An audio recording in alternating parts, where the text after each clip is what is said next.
Global Talk. அன்புள்ள நேயர்களுக்கு சாந்தியும் சமாதானமும் உண்டாவதாக. கடந்து சென்ற மணித்தியாலங்களுக்கு உலகத்தில் நடந்து கொண்டிருக்கும், குறிப்பாக ஈரானை மையமாக வைத்து தற்போது இடம்பெற்றுக் கொண்டிருக்கும் முக்கியமான தகவல்களை சுமார் 10 நிமிடங்களுக்குள் எடுத்து சொல்ல முயற்சி செய்கிறேன். இந்த வகையிலே அமெரிக்காவுக்கும் ஈரானுக்கும் இடையிலான உச்சகட்ட பதட்டம் நாளுக்கு நாள் அதிகரித்து வருகிறது. இன்று தாக்குதல் செய்யப்படும், அன்று தாக்குதல் செய்யப்படும் என்று நேற்றைய முந்தைய நாள் கூட நாங்கள் பேசினோம். ஈரானை பொறுத்தவரையில் முந்திக் கொண்டு தாக்குதல் நடத்துவதையே அவர்கள் விரும்புவதாக குறிப்பிட்டிருந்தாலும் தற்போதைய நிலைப்பாட்டில் அவர்கள் முந்திக் கொண்டு இந்த போரை ஆரம்பிப்பதற்கான விருப்பங்கள் ஈரான் பக்கத்திலிருந்து வரும் செய்திகளின் அடிப்படையில் குறைவாகவே உள்ளது. அதாவது அவர்கள் முந்திக் கொண்டு அமெரிக்காவுடைய தளங்களில் மற்றும் மத்திய கிழக்கில் பாரிய பூகம்ப போர் ஒன்றை ஏற்படுத்த விரும்பவில்லை என்பது போலவே தென்படுகிறது. அதனாலேயே தான் அமெரிக்காவோடு சில பேச்சுவார்த்தைகளை செய்ய முனைந்தார்கள். இருந்தாலும் அமெரிக்காவுடைய தற்போதைய செய்தி அடிப்படையில், அதாவது பிரசிடென்ட் டொனால்ட் ட்ரம்ப் என்ற பக்கத்தில் எழுதப்பட்டிருந்தது, ஈரானுடன் ஈரானிய அதிகாரிகளுடன் மேற்கொள்ளப்படும் சகல பேச்சுவார்த்தை கதவுகளையும் தற்போது தற்காலிகமாக மூடி வைத்துள்ளேன். அடுத்த ஒரு நடவடிக்கைகளுக்கு பின்புதான் ஈரானுடனான பேச்சுவார்த்தைகள் நடத்துவது பற்றி சிந்திக்கப்படும் என்று அந்த பக்கத்தில் இன்று எழுதப்பட்டிருந்தது முக்கிய ஒரு செய்தி. இந்த வகையில் நாங்கள் இதற்கு முன்னாலும் பேசியிருந்தோம். வடகொரியாவுடன் அடித்துக் கொள்வதற்கு நெருங்கி சென்று விலகி சென்ற அமெரிக்காவுடைய அந்த சம்பவத்தை அதுபோலத்தான் இது, அதாவது ஈரானுடன் மோதிக்கொள்ளும் சம்பவம் வடகொரியாவோடு நடந்த கதை போல இதுவும் நிகழலாம் என்று ஊடகங்கள் எதிர் கூறின. ஆனால் தொடர்ச்சியாக தற்போது வந்து கொண்டிருக்கும் செய்திகள் அடிப்படையில் பார்த்தால் போர் மேகங்களின் மூட்டம் நாளுக்கு நாள் என்று இல்லாமல் மணித்தியாலங்களுக்கு மணித்தியாலமாக மாறி தற்போது நிமிடங்களுக்கு நிமிடம் மத்திய கிழக்கில் ஒரு அச்சமான நிலை தோன்றியுள்ளது என்பதை தற்போது வெளியாகும் அனைத்து செய்திகளில் இருந்தும் புரியக்கூடியதாக உள்ளது. இந்த வகையிலே அரபு நாடுகள் ஒன்றிணைந்து ஈரானுடன் ஒரு போரை ஏற்படுத்த வேண்டாம் என்று உத்தியோகபூர்வமான ஒரு ஒருங்கிணைந்த கூட்டு வேண்டுகோள் அறிக்கையை சவுதி அரேபியா தலைமையில் Qatar, Kuwait, Bahrain, Jordan, Oman போன்ற நாடுகள் அமெரிக்காவுக்கு அனுப்பி உள்ளது என்கிற செய்தியும் தற்போது வெளிவந்த வண்ணமே உள்ளது. அதேவேளை ரஷ்யா புட்டின் அவர்கள் இன்று தனது கருத்தை பதிவிட்டுள்ளார். அதாவது ஈரானின் உள்நாட்டு அரசியல் செயல்முறைகளில் வெளிநாடுகளின் சதிகார தலையீடு ரஷ்யா மிக கடுமையாக கண்டிக்கின்றது என்று ரஷ்யாவுடைய வெளிவிவகார அமைச்சு தற்போது ஒரு செய்தியை வெளியிட்டுள்ளது.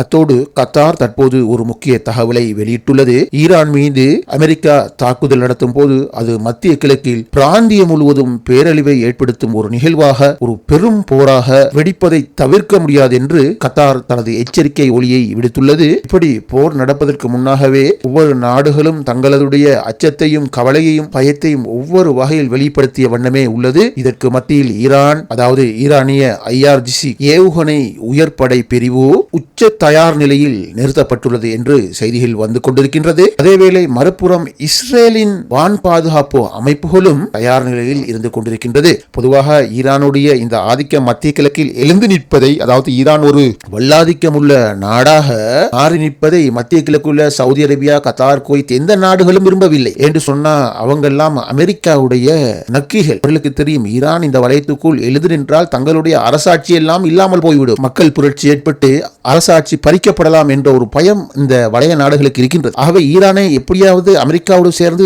தீர்த்து கட்டணும் என்று சொல்லித்தான் இந்த துருக்கி உட்பட அனைத்து நாடுகளும் மறைமுகமாக சிந்தித்து வருகிறது. ஆனால் வெளிப்படையாக அவற்றை பேசிக்கொள்ள முடியாது. ஈரான் ஒரு சக்தி வாய்ந்த நாடு என்பது இந்த மத்திய கிழக்கு வளைய நாடுகளுக்கு தெரியும். ஆகவே ஈரானை தாக்கக்கூடாது, இந்த பிரச்சனை வரக்கூடாது என்று சவுதி அரேபியா உட்பட அவர்களது ஆதரவு நாடுகள் எல்லாம் கருத்து தெரிவித்து வருகிறது. ஆனால் இந்த போர் ஏற்பட்டு உச்சக்கட்ட நிலையில் ஈரான் தோற்றுக்கொண்டு போகும் நிலை உருவாகும் போது இந்த சவுதி, கத்தார், குவைத் போன்ற நாடுகளில் உள்ள அமெரிக்காவுடைய தளங்கள் மாத்திரம் ஈரானுக்கு எதிராக இயங்காது. இந்த இஸ்லாமிய அடிவரடிகளும் இந்த அமெரிக்கர்களோடு சேர்ந்து ஈரான் நிலைப்பாடை, ஈரானின் ஆட்சி மாற்றத்தை ஏற்படுத்துவதற்கு மிக மும்முரமாக இருப்பார்கள். ஆனால் அந்த நரித்தனத்தை இப்போது வெளிக்காட்டாமல் அமைதி ஒன்றையே விரும்புகிறோம் என்று அவர்கள் சிந்திக்கின்றார். சம்டைம் ஈரானின் கை உயர்ந்துவிட்டால், ஈரான் மத்திய கிழக்கு முழுவதும் இந்த யுத்தத்தில் பெரும் பிரளயம் ஏற்படுத்திவிட்டால், சவுதி அரேபியா நாட்டிற்கு உள்ளேயே அரசாட்சிக்கு எதிரானவர்கள் அதிகமானவர்கள் இருக்கின்றார்கள். அவர்களுடைய கருத்துப்படி இந்த அரசாட்சி சரிவராது, ஜனநாயக முறையில் தேர்தல் மூலம் தான் ஆட்சி நிர்ணயிக்கப்பட வேண்டும் என்ற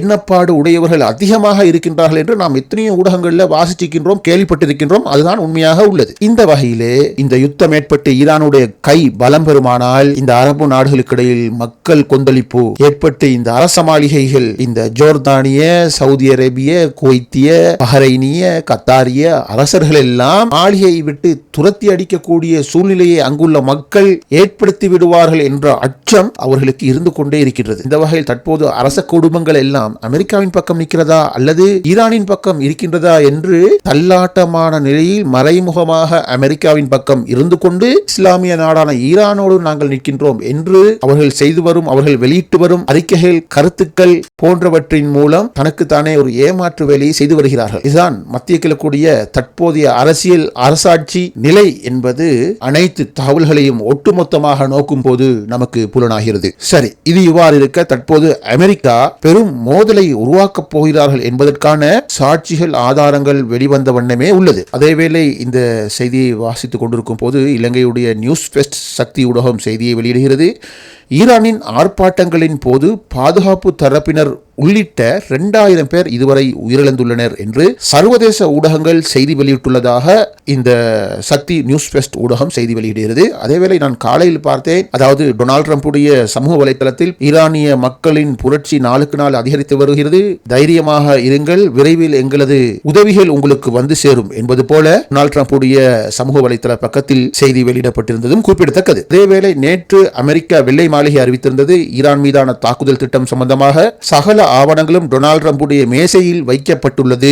ஆகவே அவர் இதனை கொண்டு ஒன்று அமைதி அல்லது போர், இரண்டில் ஒன்றை முடிவெடுப்பார் என்று நேற்று வெள்ளை மாளிகையின் அமெரிக்க ஊடக உத்தியோகபூர்வமாக அறிவித்திருந்தார். அதேவேளை தற்போது பரபரப்பு தகவல் என்று சொல்லி சூரியன் FM சமூக வலைத்தளம் ஒரு செய்தியை வெளியிடுகிறது. அது என்னென்று சொல்லி கொஞ்சம் பார்த்துக் கொள்வோம். இந்த வகையில் அவற்றில் வெளியிடப்பட்ட விஷயம் என்னென்று சொன்னா, ஈரானில் அரசுக்கு எதிரான போராட்டங்களில் உயிரிழப்பவர்களின் எண்ணிக்கை அதிகரித்து வரும் நிலையில் ஈரான் மீது தாக்குதல் நடத்துவதற்கான இராணுவ மற்றும் உளவுத்துறை சார்ந்த பல்வேறு திட்டங்கள் குறித்து அமெரிக்க அதிபர் டொனால்ட் ட்ரம்ப் தீவிர ஆலோசனையில் ஈடுபட்டுள்ளதாக வெளிநாட்டு ஊடகங்கள் செய்தியை வெளியிட்டுள்ளன. தொடர்ந்து இது பற்றி சூரியன் செய்தி பக்கம் குறிப்பிடும் போது, பென்டகன் அதிகாரிகள் மற்றும் அமெரிக்க பாதுகாப்புத்துறை வட்டாரங்கள் வெளியிட்டுள்ள தகவலின் அடிப்படையில் ஈரான் மீதான தலையீட்டிற்கு அமெரிக்கா பல வழிகளை தயார் நிலையில் வைத்துள்ளது. நீண்ட தூர ஏவுகணைகள் மூலம் இலக்குகளை தாக்குதல், ஈரானுடைய கட்டளை மையங்கள் மற்றும் தகவல் தொடர்பு கட்டமைப்புகளை சிதைக்க வான்வழி தாக்குதலை பயன்படுத்துதல் மற்றும் ஈரானுடைய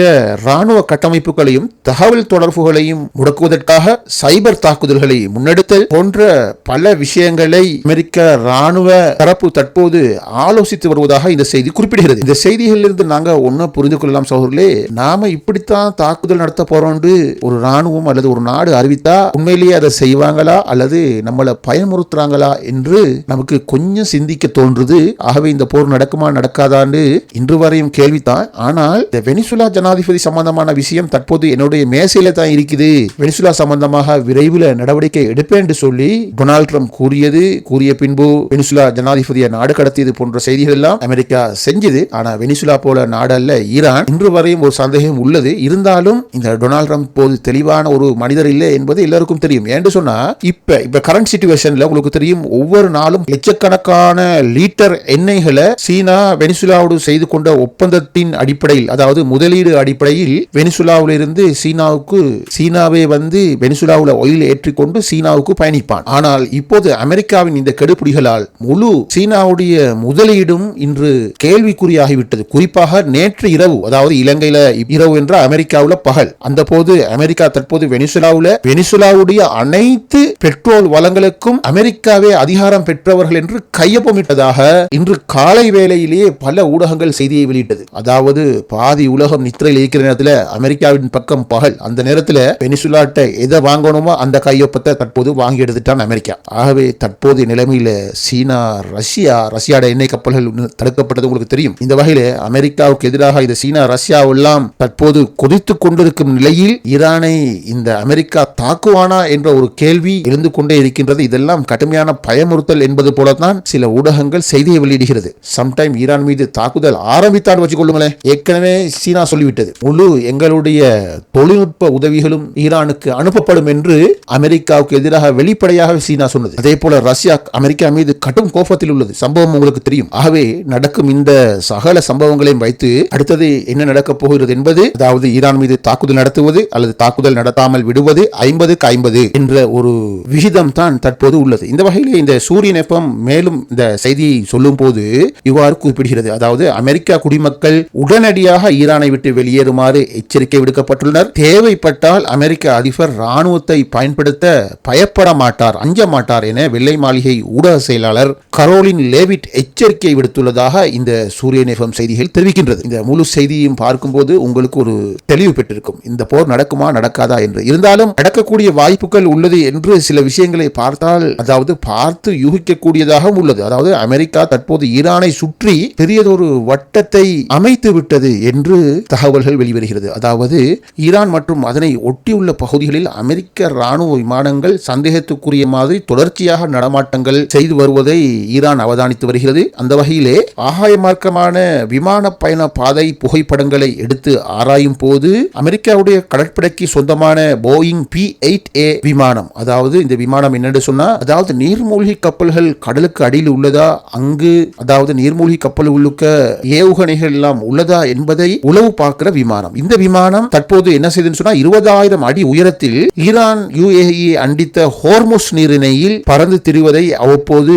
விமான பாதை சேட்டலைட் புகைப்படங்கள் பதிவாக்கி உள்ளது. அதாவது உங்களுக்கு தெரியும், இஸ்ரேலை தாக்கும் போது ஈரான் தன்னுடைய நீர்மூழ்கி கப்பலில் இருந்து கூட ஏவுகணை கடலுக்குள் இருந்து ஏவி மிக துல்லியமான தாக்குதலை இஸ்ரேல் மீது ஈரான் செய்தான். ஆகவே இவ்வாறான கப்பல்கள் இந்த ஹோர்முஸ் பாரசீக வளைகுடா மற்றும் அரபிக்கடலுக்குள் நிலைநிறுத்தப்பட்டிருக்கின்றதா என்பதை அமெரிக்கா உளவு பார்ப்பதற்காகவே இந்த விமானத்தை, அதாவது P-8A என்கிற உளவு விமானத்தை ஈரானை அண்டிய பகுதியில் பறக்க விட்டிருப்பதாக செய்தி வருகிறது. மேலும் விமானங்களுக்கு எரிபொருளை நிரப்பும் KC-46A எனப்படும் எரிபொருள் நிரப்பு விமானம் சிரியா மற்றும் ஈராக் எல்லைகளில் பறந்து திரிவதாக செய்திகள் வெளிவருகிறது. அதாவது அமெரிக்காவுடைய ஃபைட்டிங் ஜெட் விமானங்கள் F-16, F-35 போன்ற விமானங்களுக்கு வான்வெளியிலேயே வைத்து எரிபொருள் நிரப்புவதற்கான விமானங்கள் தான் இந்த KC-46A எனப்படும் விமானமாகும். இதுவும் தற்போது சிரியா ஈராக் எல்லையில் பறந்து கொண்டிருப்பதாக செய்தி வருகிறது. அடுத்தது என்னன்னு சொன்னா, குவைத் சிட்டிக்கு அருகாமையில், குவைத் நகரத்துக்கு அருகாமையில் அமெரிக்காவுடைய போயிங் C-17A என்ற விமானம் 9,144 மீட்டர் உயரத்தில் பறந்தது என்பதற்கான